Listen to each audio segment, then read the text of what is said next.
যখন আমার জ্ঞান ফিরল তখন আমি সামনে তাকিয়ে দেখি আপু আমার পাশে বসে আছে আর সুমন হাতে পানি নিয়ে দাঁড়িয়ে আছে। আমি আপুর দিকে তাকিয়ে বললাম, আপু, রিয়া কোথায়? ওর আবার কিছু হয় নাই তো? সে তো হাসি দিয়ে বলল, দেখেছেন সুমন ভাইয়া, আমি বুঝি মিথ্যা কথা বলেছি? আপু আমাকে ইশারা করে দেখিয়ে বলল উপরে ঘুমিয়ে আছে। আমি ধীরে ধীরে উঠে রিয়ার পাশে বসে বললাম, ওর তো আবার কিছু হয় নাই, সুস্থ আছে তো? সুমন আমার কাছে এসে আমার দিকে তাকিয়ে বলল, সুস্থ আছে। আর তোদের হঠাৎ করে কি এমন হয়েছিল যার কারণে দুজন একসাথে অজ্ঞান হয়ে গেলি? আর রিয়ার জ্ঞান ফিরতেই তোর জন্য খুব কান্না করছে, বলছে তোর আবার কিছু হবে না তো? অনেকক্ষণ তোর মাথার পাশে বসেছিল। যখন দেখেছে তুই একটু সুস্থ হলি তখন আমরা বলেছি ওকে ঘুমিয়ে যেতে। দেখ, বেচারি কান্না করতে করতে চোখ মুখ একেবারে ফুলিয়ে ফেলেছে। রিয়া ঘুমাতে চায় নাই, ওকে ঘুমের ওষুধ খাইয়ে দিয়েছি। এমনিই ওর যে অবস্থা হয়েছে, জেগে থাকলে সকালে অন্য কিছু হয়ে যেতে পারে। এখন আমি বলি কি, রাত তো অনেক হলো, এখন আমার সাথে চল আর রিয়া এখানে ঘুমাক। আমি আপুর দিকে তাকিয়ে ইশারা করে বললাম, তোরা এখন গিয়ে ঘুমিয়ে পড়, আমি রিয়ার পাশে ঘুমাই। আপু হাসি দিয়ে সুমনকে বলল, ওই তুমি চলো আমার সাথে, কতদিন পর ওরা একসাথে হয়েছে, থাক না ওরা, এমনি অনেক রাত হয়ে গেছে, চলো। আমি আপুকে বললাম, আপু বিয়ের বিষয়টা। আপু কিছু বলার আগে সেতু বলে দিল, আপনি আমার আপুকে সামলিয়ে রাখেন, আর ওই বিয়েটিয়ে আমি দেখে নিব, এসব নিয়ে আপনি কোনো চিন্তা করবেন না। সুমন আমার কানের কাছে মুখ এনে বলল, সব কিছু একটু কন্ট্রোল করে রাখিস, মনে রাখিস তোর কিন্তু এখনও ওর সাথে বিয়ে হয় নাই। সুমনের দিকে চোখ গরম করে তাকিয়ে বললাম, যাবি তুই শালা এখান থেকে?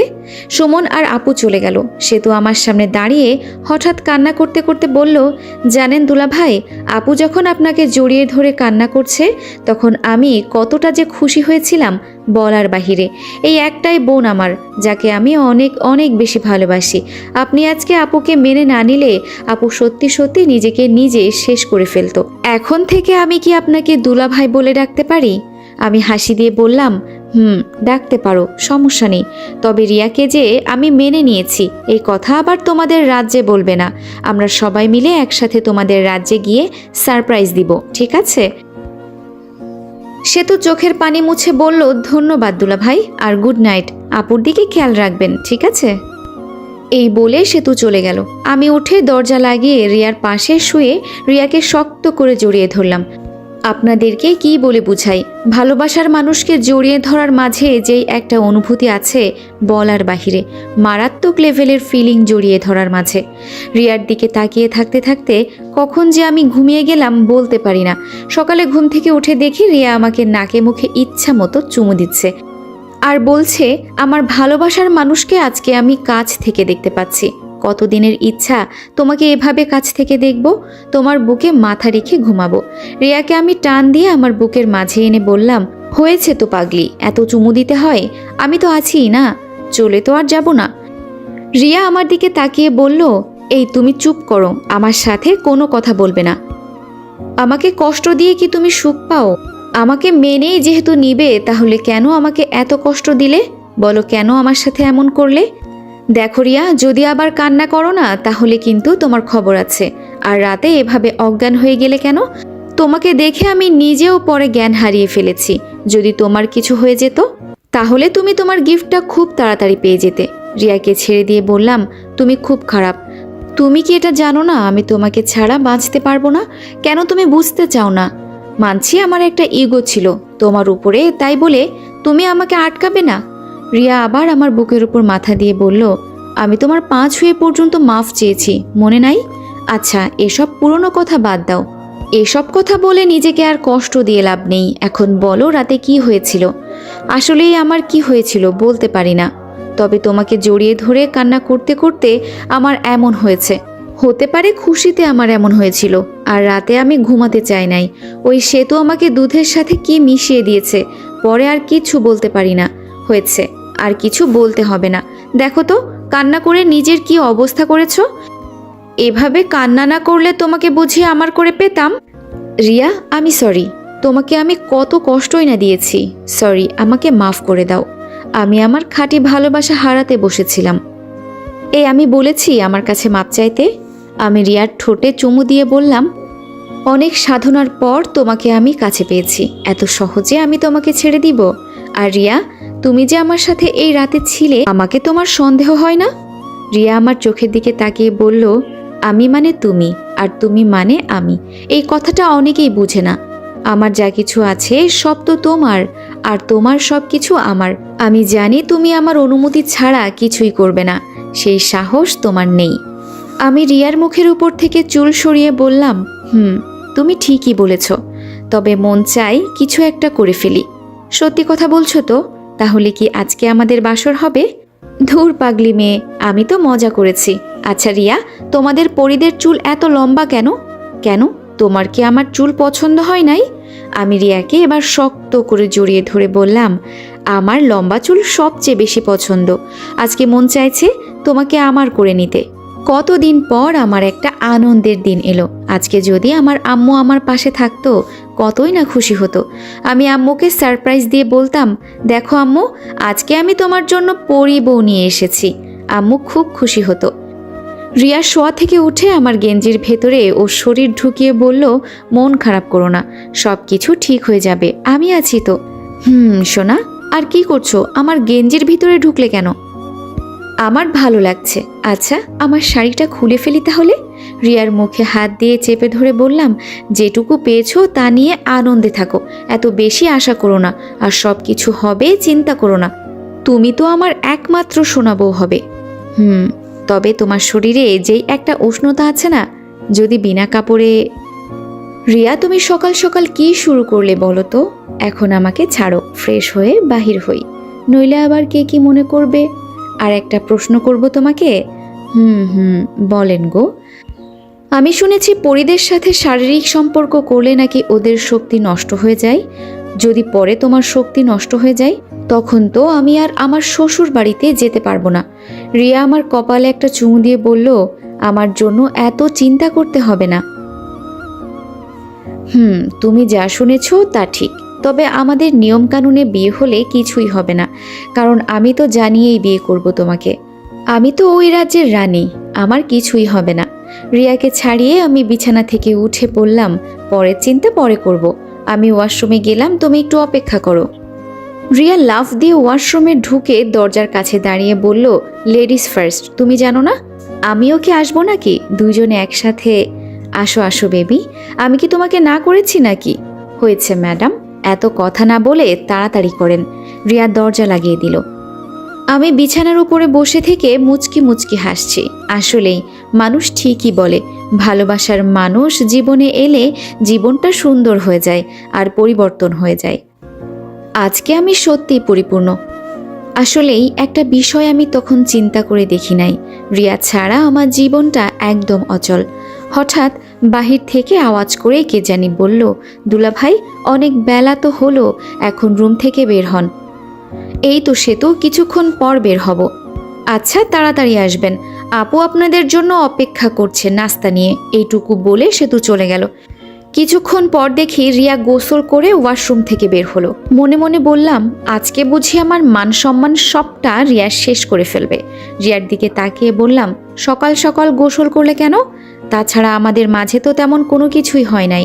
রিয়া আমার সামনে এসে আমার চোখে চোখ রেখে বলল, তুমি আর আমি জানি আমাদের মাঝে কিছু হয় নাই, অন্য কেউ তো আর এই কথা জানে না। আমি কিছু না বলে রিয়ার দিকে এক নজরে তাকিয়ে আছি। রিয়ার চুল বেয়ে মুখ দিয়ে ছোট ছোট পানির ফোঁটা পড়ছে, যার কারণে রিয়াকে খুব কিউট লাগছে। রিয়া আমার ধ্যান ভাঙিয়ে বলল, এই যে সাহেব, এমন করে আমার দিকে তাকিয়ে কি দেখেন? হ্যাঁ। রিয়াকে আমি টান দিয়ে কাছে এনে বললাম, ইস, তোমাকে কি হট লাগছে, মনটা চাইছে। রিয়া আমাকে ধমক দিয়ে বলল, নিজের বউকে কেউ হট বলে গাধা? এখন যাও, তুমিও গোসল করে নাও, আর সকাল সকাল একদম দুষ্টুমি করবে না। এখন যাও, ভদ্র ছেলের মতো গোসল করে এসো। রিয়ার ঠোঁটে ঠোঁট লাগিয়ে কিছুক্ষণ পর ছেড়ে দিয়ে বললাম, মনটা তো চাই তোমাকে। এই সাবধান, হ্যাঁ, সকাল সকাল এসব কথা একদম মুখেও আসবে না, ঠিক আছে? মনে মনে বললাম, আগে নিজেই আমার সাথে এমন করছিল, আর এখন ভালো হয়ে গেছে। রিয়া আমাকে ওয়াশরুম পর্যন্ত ঠেলে দিয়ে বলল, তাড়াতাড়ি গোসল করে নাও, এরপর তোমাকে একটা সারপ্রাইজ দিব। কি আর করা, রিয়ার কথা তো আর অমান্য করা যায় না, তাই সকাল সকাল ঠান্ডার মাঝে গোসল করে নিলাম। গোসল করে কোনো মতে কাঁপতে কাঁপতে ওয়াশরুম থেকে বের হলাম। রিয়া আমাকে দেখে দৌড়ে আমার কাছে এসে আমাকে জড়িয়ে ধরে বলল, ঠান্ডা লেগেছে তোমার বাবু? অনেক ঠান্ডা লেগেছে। সকাল সকাল কেউ গোসল করে বলো? রিয়া হাসি দিয়ে বলল, কেবল মাত্র তো শুরু, বিয়ের পর যে প্রতিটা সকাল গোসল করতে হবে, তখন কেমন লাগবে? রিয়ার দিকে চোখ তুলে তাকিয়ে বললাম, সত্যিই প্রতিদিন গোসল করতে হবে? যদি গোসল করতে না চাও তাহলে ফুটবল খেলা বন্ধ করে দিবে। রিয়াকে ছেড়ে বুকে হাত দিয়ে বললাম, কিসের ঠান্ডা? হ্যাঁ, আমি বীর, তুমি জানো না? আমি বিয়ের পর প্রতিদিন সকালে 2 বার করে গোসল করব।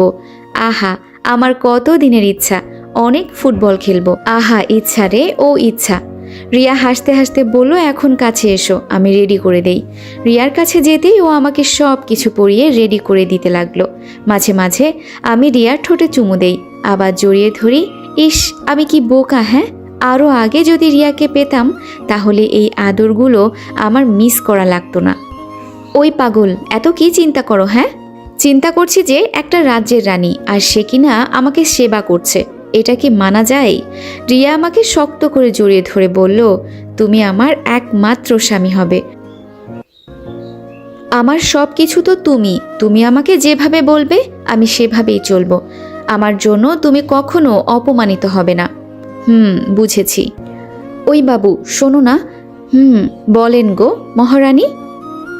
আমাদের তো এখন বের হতে হবে না? আমি বলি কি, তুমি আমাকে এখান থেকে কোলে করে নিয়ে যাও, সবাই যেন দেখতে পারে আমার লাদেনকে আমি আবার ফিরে পেয়েছি। ওদের আমি দেখিয়ে দিব যে আমার ভালোবাসা কখনো বিফলে যাবে না। সাথে সাথে আমি রিয়াকে কোলে নিয়ে বললাম, এখন তুমি খুশি তো? রিয়া আমার গালে চুমু দিয়ে বলল, আমি অনেক অনেক খুশি। দরজা দিয়ে বের হতে হতে রিয়া বলল, জানো তোমাকে কখন খুব কিউট লাগে? যখন তুমি রেগে কথা বলো না, তখন তোমাকে খুব কিউট লাগে। তখন মনটা চাই তোমাকে খেয়ে ফেলি। এই বোকা মেয়ে, এসব কথা কেউ বলে? পরে সবাই আমাকে বলবে আমার বউ খারাপ কথা বলে। রিয়া মুখ বাঁকিয়ে বলল, কে কি বলবে? হ্যাঁ, এখানে তো তুমি আর আমি ছাড়া কেউ নেই। কে বলেছে নেই? আমার পাঠকগুলো আছে না, ওরা বলবে। যে যা ইচ্ছা তাই বলুক, আমার স্বামী, আমি তার সাথে কি করব না করব সেটা আমার মর্জি, বুঝলেন স্যার? তোমার সাথে আমি কথা বলে পারবো না, এখন চুপ থাকো তো। সিঁড়ি দিয়ে নিচে নামছি আর রিয়া ওর শাড়ির আঁচল দিয়ে আমার কপালের ঘাম মুছছে। আপু নিচ থেকে আমাদের দেখে বলল, আজকে সুন্দর একটা জুটি দেখলাম, একেই বলে খাঁটি ভালোবাসা। দেখো ওদের দুজনকে কত সুন্দর বানিয়েছে। রিয়াকে আপুর সামনে নামিয়ে বললাম, তুই তো এটাই চাইতি, রিয়াকে আমি যেন বিয়ে করি। তোর জন্য শুধু ওকে আমি বিয়ে করছি, তুই আবার অন্য কিছু মনে করিস না। আপু আমার কানে ধরে বলল, হয়েছে, আর মিথ্যা কথা বলতে হবে না। আমাকে সে তো সব কিছু বলেছে, রাতে কি হয়েছিল, এখন নাস্তা করে নে। রিয়া আমার হাত ধরে আমার পাশে দাঁড়িয়ে বলল, আগে আমাদের দেখে বলো আমাদের দুজনকে কেমন মানিয়েছে। রিয়ার কথা শুনে আপু আর সুমন আমাদের প্রশংসা করলো। সুমন তো বলেই দিল, তাহলে শেষমেশ তুই আমার কথা রাখলি। আমি জানতাম তোর বউ যদি হবার যোগ্য থাকে তাহলে সেটা একমাত্র রিয়াই হবে। আগামী দিনগুলো যেন তোদের ভালো যায় এই দোয়াই করি। আমি হাসি দিয়ে বললাম, অনেক অনেক ধন্যবাদ তোকে। সে তো রিয়ার পাশে দাঁড়িয়ে বলল, আমি কি বলেছিলাম মনে আছে আপু? আমি জানি দুলাভাই তোকে কখনো হতাশ করবে না, ওনার মতো কোনো মানুষ হয় না। আজকে সত্যি সত্যি আমার দুলাভাইয়ের প্রশংসা করতে হয়। রিয়া সবার সামনে আমার কপালে চুমু দিয়ে বলল, আমার লক্ষ্মী জামাইটা, যাও টেবিলে বসো, আমি খাবার দিচ্ছি। আমি লজ্জা পেয়ে টেবিলে বসলাম। আপু তো বলেই দিল, বাবা বিয়ের আগে এত আদর, ভালো ভালো। এই ভালোবাসা যেন সারা জীবন আমার ভাইয়ের জন্য থাকে। আমি আর কিছু না বলে খেতে লাগলাম আর রিয়া আমাকে খাবার তুলে দিতে লাগলো। হঠাৎ করে